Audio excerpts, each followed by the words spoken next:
ಇವತ್ತು ಏನೆಲ್ರಿಗೂ ಗೊತ್ತಿರೋ ಹಂಗೆ ದ್ವಾರಕೇಶ್ ಅಂಕಲು ಇನ್ನ ನಮ್ಮ ಜೊತೆ ಇಲ್ಲ.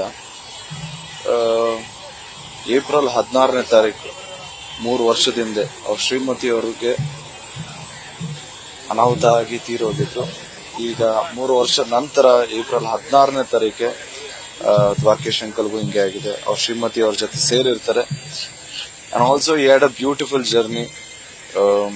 ಒಳ್ಳೆ ತಂದೆಯಾಗಿ, ಒಳ್ಳೆ ಗಂಡನಾಗಿ, ಒಳ್ಳೆ ವ್ಯಕ್ತಿಯಾಗಿ, ಒಳ್ಳೆ ನಿರ್ಮಾಪಕ, ನಿರ್ದೇಶಕ, ಒಳ್ಳೆ ನಟ ಆಗಿ ಒಂದು ಬೃಹತ್ ಜರ್ನಿ ಅಂತಾನೆ ಹೇಳ್ಬೋದು. ಅಂಡ್ ಆಲ್ಸೋ ನೇತ್ರದಾನ ಮಾಡಿದ್ದಾರೆ. ಈಗಿನ ಪೀಳಿಗೆಗೆ ಒಂದು ಎಕ್ಸಾಂಪಲ್ ಸೆಟ್ ಮಾಡಿ ಹೋಗಿದ್ದಾರೆ. ಅವರೆಲ್ಲಿದ್ರು ಖುಷಿಯಾಗಿರ್ಲಿ, ಅವ್ರ ಆತ್ಮಕ್ಕೆ ಶಾಂತಿ ಸಿಗ್ಲಿ ಅಂತ ಹೇಳ್ತಾ ನಾನು ಮಾತು ಮುಗಿಸ್ತಾ ಇದ್ದೀನಿ. ಜಯ ಆಂಜನೇಯ. ನ್ಯೂಸ್ ಫಸ್ಟ್, ನಿರ್ಭೀತಿಯಿಂದ ನಿಮ್ಮ ಪರವಾಗಿ.